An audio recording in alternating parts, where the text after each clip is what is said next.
Happy hump day, YouTubers. Look what I got tonight. What I want to show you. First, little shout out. My good friend Two-Tone, Tommy, feeling a little under the weather. Doing much better today. He went, got tested. Everything's good. Just want to say, I hope you feel better, bro. And I'll talk to you tomorrow. All right. Number two, Uncle Nick in Florida. All right. Great guy. Heard it was my birthday. What's he send me? Look at this beautiful humidor. He used to be in the cigar business. So this was his company, Bad Dog Cigar Company. Beautiful humidor he sent me. Thank you so much, Unc. Really nice. And that brings me back to this again, which this is a 22 Automag, 22 Magnum, made by AMT, Arcadia Machine and Tool, Irwindale, California. Made in good old USA. Right? 22 Magnum. It's got a 6-inch barrel. Right? Stainless steel. Right? It's empty. No magazine. Open top slide like the Beretta, like the 92. Solid gun. Rack that. Single action. Single only. Little orange sight in front, white in the back. Real easy to make shots. Right? Real nice gun. Good clip. Stainless. Hard as a rock. Never have a problem with this, I guess. So the story goes, I'm in Florida. Me and my wife on one of our vacations, we're down there hanging out with Uncle Nick. And he's got a couple guns. He's like, hey, I'll take you to the range. I'm like, let's go. So what does he bring out? AMT 22 Automag, and I think it had a 5-inch barrel. This is a 6. His was either a 5 or a 4. I don't remember. Gun looked brand new. Picked it up in Florida for like pennies.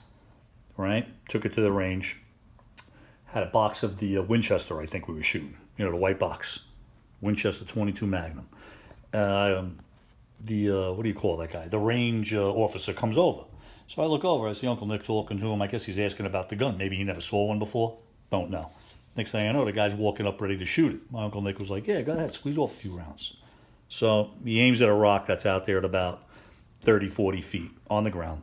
Takes a shot. Dirt jumps up to the left, maybe 4 inches. Takes out his little screwdriver. This thing's got adjustable sights in the rear. Gave it a couple turns. Next shot was like right on. Rest of the day, we just shot. Paper all day. I didn't miss a shot. 10 yards, 15 yards. You know, no problem. And he also had I think he brought a 380. I think he had a Bursa. Might have been a Bursa 380. You know, looks like the PPK. Unless it was a Walter, I don't remember.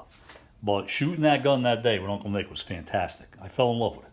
As soon as I got home, I was like a crazy man. Running around getting information on this thing, where they're made, how do they work, blogs, anything I get my hands on. And there was no internet then, you know what I'm saying? You had to actually get off your ass, go to a friggin' store, you know, look for a book, look for a magazine, you know, guns and ammo, anything with an article on it. And, you know, hopefully you can find out what you need to know. Well, I'll tell you what I found out. They tell you that these guns were probably the biggest hunk of shits ever made. They jam, they're terrible, they're notorious for jamming. And they never feed right, and this and that. And I was like, you know what? Uncle Nick's ran like a Swiss watch. I was like, bullshit. I'm going to find one. I'm going to buy it. I'm going to bring it to a gunsmith. I don't care. I want the gun, right? And it's got to work. I'm not going to own a gun that don't work. So I found about 3 in my travels, and they were different barrels. You know, one had a 5-inch, one had a 4-inch. Then they had some compacts, some 380s and 32s, really small. It's like, nah, I want the 6. I held out, and I finally found it. And you know where, right? That's right, Davis. Sloatsburg, New York. Davis shop. Always have guns. Whenever you go there, rifle, shotgun, I mean, Jersey, there's nothing. Davis, there's something. I go there on a Saturday. Everybody at the counter buying guns are from Jersey. It's like a joke. They're all turning to each other. Hey, you from Jersey? It's like, yeah, I'm from Jersey. It's hysterical. I don't think anybody in New York stopped buying guns? I don't know. But whatever. Got this gun, sword in the case, at Davis. And it was one of 3. Some guy came in and turned in his collection. He had this. He had there's another one, different round. My son just walked by. Who, by the way, just got fingerprinted tonight, right? Yep. And so what do you got to wait? They're going to call you now? You got to go sign your card? Yep. All right, very good. Don't lose that receipt. There you go, folks. It's like another driver on the road, another gun owner on the road. And he's going to get his old paperwork done, and we're going to go shopping. Right, son? Mm-hmm. Attaboy. So at Davis, there's 3 of these in the glass, different calibers. So I asked the guy, what's the story with the 22 Mac? I like the 22 Magnum. He goes, I'll tell you what, kid, for what it's worth, it's the only one that works out of all 3. I'm like, no shit. I don't know, I think he was bullshitting me. He had to make a sale.